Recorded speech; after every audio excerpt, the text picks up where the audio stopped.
Hey, Aspen Mount peeps. Happy Wednesday to you. I need to apologize. I have been slammed this week. Monday, Tuesday, just completely busy. We're training our new CSR Scarlett. So when you call, Scarlett will be answering the phone. And I've been busy trying to get the new truck ready and trying to get some stuff taken care of so I can leave on vacation for the first week of August. And I'm just trying to get all of my ducks in a row before I have to leave on vacation in a couple weeks. So in saying that, I haven't had a chance to do my Facebook Lives, and I miss it. I love doing these Facebook Lives. I love talking with my customers, but I just needed to jump on it, and I needed to reach out to my customers and just say hi. First of all, we haven't forgot about you. We are still around. And second of all, we are here still to serve you.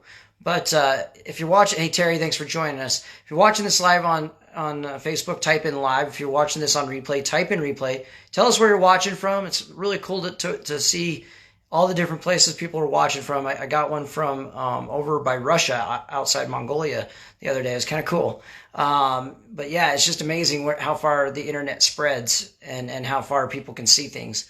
If you're watching this on YouTube, subscribe to our channel. Click on the little bell. You'll get notifications every time we go live. It's usually within a few hours, depending on how fast I can get to relaying it to the company that does that for me. Today we're going to talk about high pressure inside your home and what's the dangers of it, what's the problems that can take place because of high pressure in your home. And this got me started thinking about it. Last week, Jost went into a home. I think it was last week, maybe it might have been Monday. Jost went into a home, or maybe it was Tanner. I can't remember who it was now. But they called me and they said, I just had the weirdest thing happen. I'm like, what's that? And he's like, I asked if I could test their pressure in their home, and they refused it. And I said, well, they don't know the importance of it, or else they wouldn't have refused it. And so that was on our bad for not educating the customer on how important it is to make sure that your pressure in your home is under a certain rating. Now, why is the pressure so important? Now, first of all, what affects pressure? Now, you got to remember that the water is coming from the city most of the time. Those of you on well systems might not have this issue, but the water's coming from the city line. And in order to get that, they have to pump it through that city line through the street to the various locations in town. So depending on how close you are to the pump station or how close you are to that pump point will depend on the fluctuation of your pressure. Now, there can be other things that can go into affecting pressures. Turning off and on the water can affect pressure in your home. I know that in new construction areas, there's a lot of times that there's problems with pressures in the home because they're fluctuating. They're turning off the water. They're turning it on because they're adding services, so they have to increase the pressure, which can cause problems in your home. Now, what's the safe pressure to be in your home? I recommend between 45 psi and 75 psi. Anything more than 75 psi is very damaging. Now, what is it commonly? Depends on the area. Depends on how close you are to the pump house. I have seen it in excesses of 90 to 110 psi. That is very damaging to your faucets and your fixtures. Now, your toilets, fill valves, the little part that allows the water to come into the tank, is rated at 80 psi. 90% of your faucets, including kitchen and lavatory sinks, rated at 80 psi. Anything higher than 80 psi, the gaskets get tore apart. So let me kind of explain to you what that means. I'm going to flip you around here and show you kind of a picture. Now, this is a mainline gasket, but similarly, inside your faucets, you'll have a gasket of some sort that will look kind of like this without the holes in it. Okay? This is shredding right here is the effects of high pressure.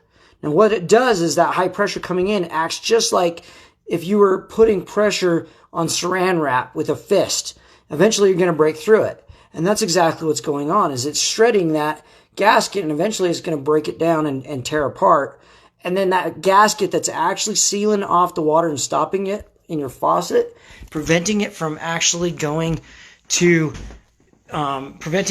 coming out, that is what shuts off that water coming to your faucet. So over time, what's going to happen is that rubber gasket's going to break down from the pressure. It's just going to chisel it away and chew it up. And eventually, you're going to have a leaking faucet. And it's because of high pressure. We'll get a call for a faucet, shower valve faucet leaking or a sink faucet leaking. The very first thing we check is the pressure. Now, I have my guys and I require this, and this is why it was brought up, is because he knew he was going to get in trouble if he didn't report it. But I require my guys to take pressure in every home.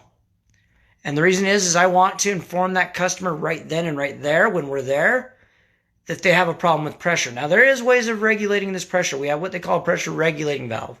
And what that does is it basically restricts the flow coming in, and it will keep it down. I always get 75 or less PRVs, okay? And usually they're rated between 40 and 75 PSI.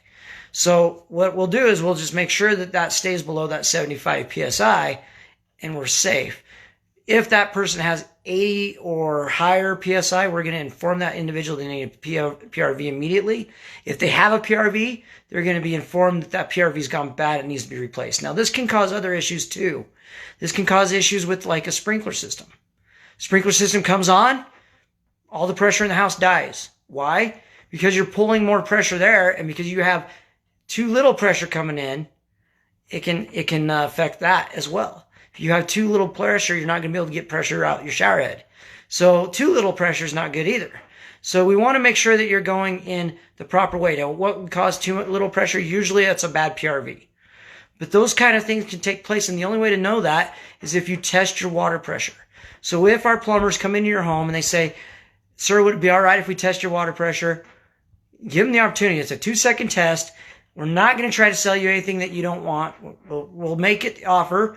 We'll tell you why, and we'll educate you, but we're not going to push it. It's your home. If you don't want to have that PRV, that's fine. I'm more than happy coming out and take care of a leaking faucet. And it will take place. I know, because excessive pressure causes leaks in your faucet. That's just more money in our pocket. But we're going to try to take care of you right the first time. And we're going to say, look, we recommend getting a PRV. This is what's going to cause an issue down your faucets, down the road. You can have leaks because of the high pressure coming in your home. That's what we're going to do. Now, if you don't want it, that's fine. But we're going to make a note of it. We're going to put that in our recommendation that we recommended a PRV because you had excessive high pressure. And then you'll get charged the next time we have to come out and take care of that. That's how it works. We're not doing this to try to make a sale. We're trying to prevent your plumbing from having issues down the road. Our concern is the plumbing in your home. We're there to make sure that it's right. And we're going to educate you and inform you on when something's not right. Now, if you don't allow us to take a test to make sure that that's right, we're going to put down in there the person refused the pressure test. That's okay. That's your right to refuse it. But we're going to put it down there because we want to know that we're doing our job right. You folks have a wonderful day. Hopefully I catch you tomorrow. I can't guarantee nothing. Hopefully I catch you tomorrow. If not, you have a wonderful Thursday. Have a good one.